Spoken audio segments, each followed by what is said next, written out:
Hadirin yang semoga dirahmati oleh Allah Subhanahu wa taala. Rasulullah Shallallahu alaihi wasallam seringkali mendapatkan duka yang amat sangat dalam, sedih yang amat sangat luar biasa. Di antaranya ketika beliau kehilangan putranya Ibrahim.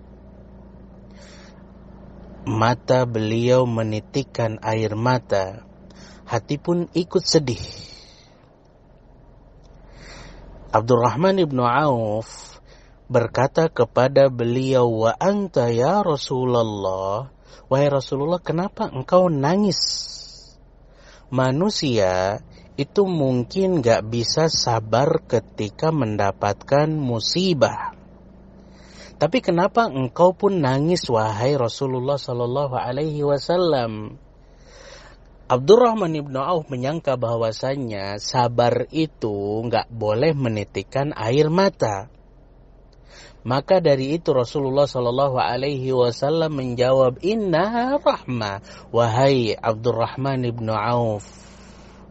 Tangisan adalah rahmat dan bukti kasih sayang orang tua untuk anaknya." Ada satu kata kunci yang diajarkan oleh Nabi besar Muhammad sallallahu alaihi wasallam.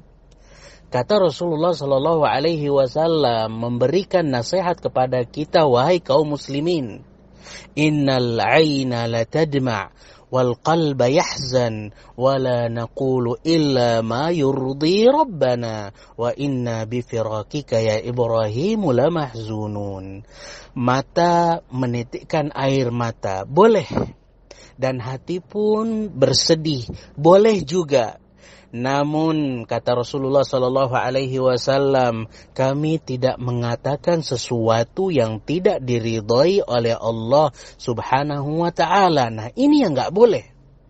Kemudian beliau berkata, "Sesungguhnya kami bersedih dengan kepergianmu, wahai Ibrahim. Begini loh sosok suri teladan kita ketika kehilangan orang yang ia cintai.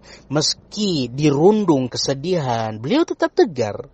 Beliau tetap sabar, beliau tetap merelakan kepergian putranya tanpa menyalahkan keadaan, tanpa menyalahkan Sang Pencipta."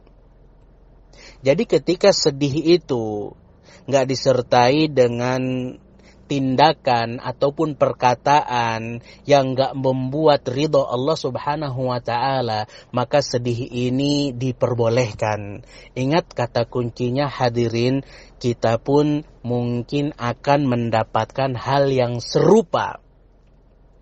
Entah itu ditinggalkan oleh anak-anak kita, oleh orang tua kita. Maka yang diajarkan oleh sosok suri teladan kita, gak boleh kita mengucapkan dan berkata dengan perkataan dan perbuatan yang membuat Allah Subhanahu wa ta'ala marah. Bahkan kita diperintahkan untuk memuji Allah Subhanahu wa ta'ala. Bahkan kita diperintahkan untuk istirja', mengucapkan inna lillahi wa inna ilaihi raji'un. Kita ini milik Allah dan kita pasti akan kembali kepada Allah Subhanahu wa ta'ala.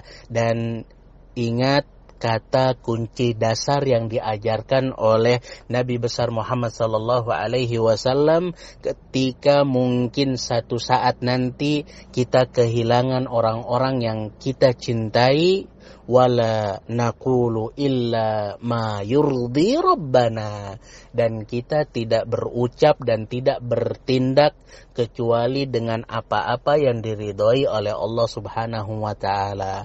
Semoga Allah Subhanahu wa taala memberikan kita ilmu yang bermanfaat.